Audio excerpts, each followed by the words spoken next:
How Queen Elizabeth II became queen at just 25 years old. What if I told you that a young woman on vacation in the African wilderness received news that would change her life forever? She went to sleep as a princess and woke up as Queen of the British Empire. This is the extraordinary true story of how Elizabeth became queen at just 25 years old. Welcome to Royal Legacy Chronicles, where we uncover the real stories behind the crown. Today, we're revealing the shocking circumstances that thrust a young Elizabeth into one of the most powerful positions in the world. The truth is far more dramatic than you ever imagined. To understand how Elizabeth became queen so young, we need to go back to a scandal that rocked the British monarchy. In 1936, King Edward VIII was supposed to be king. He was Elizabeth's uncle, but Edward fell in love with an American divorcee named Wallis Simpson. The Church of England and the British government refused to accept her as queen. Edward faced an impossible choice: the crown or the woman he loved. On December 11, 1936, Edward did something no British monarch had done in centuries. He abdicated. He gave up the throne for love. This moment changed everything for 10-year-old Elizabeth. Her father, who never wanted to be king, suddenly became King George VI, and Elizabeth, she became the heir to the throne. But here's what most people don't know. Elizabeth's father was never prepared to rule. He had a severe stutter and struggled with public speaking. He was a shy, private man thrust into the spotlight because of his brother's scandal. The stress of being king would ultimately cost him his life. King George VI worked tirelessly during World War II to keep British morale high. He refused to leave London even during the bombings. He visited troops, toured bombed areas, and stood with his people. But the strain was enormous. By the late 1940s, his health was failing. He developed lung cancer, though the full extent of his illness was kept secret from the public, and even from Elizabeth. In early 1952, Elizabeth was married to Prince Philip and had 2 young children, Charles and Anne.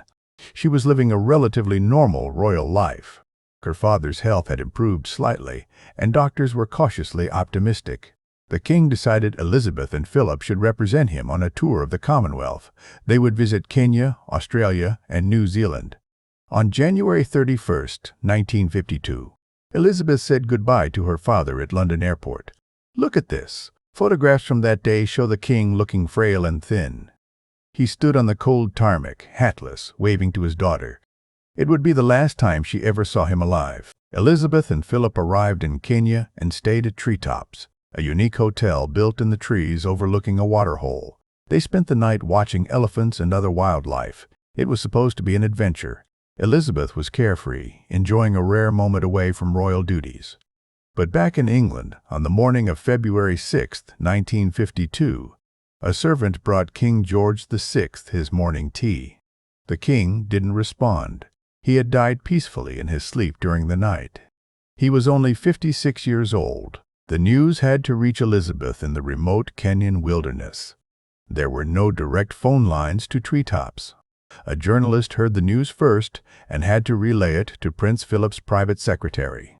Philip received the devastating message and faced the heartbreaking task of telling his wife. Here's the moment that changed history. Philip took Elizabeth for a walk in the gardens. He told her gently that her father had died. In that instant, everything changed. 25-year-old Elizabeth was now Queen Elizabeth II. She had been sleeping in a treehouse when her father died, which means she became queen without even knowing it. But Elizabeth didn't break down. She didn't cry or panic.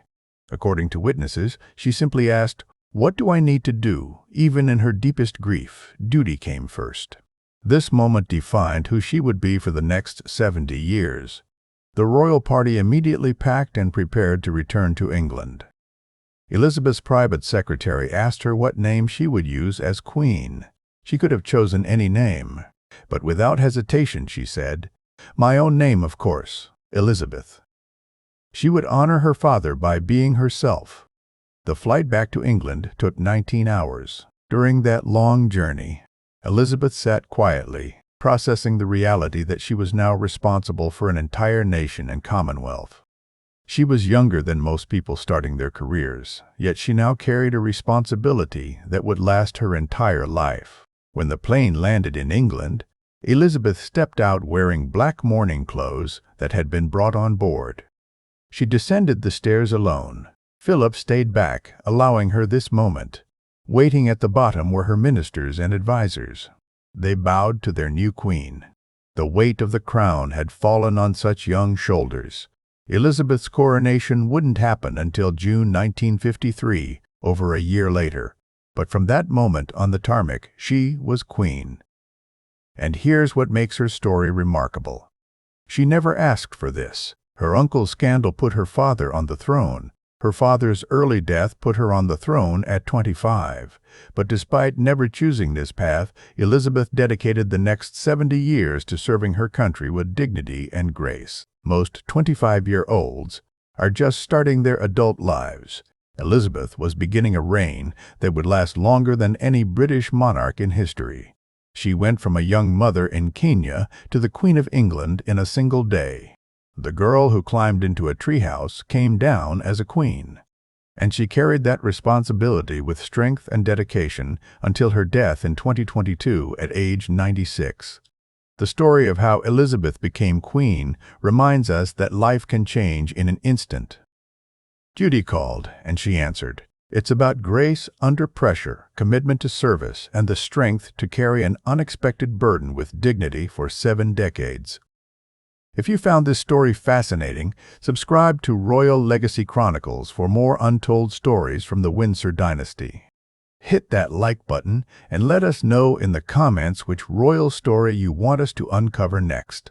From tragedy to triumph, we bring you the real history behind the crown. Thank you for watching.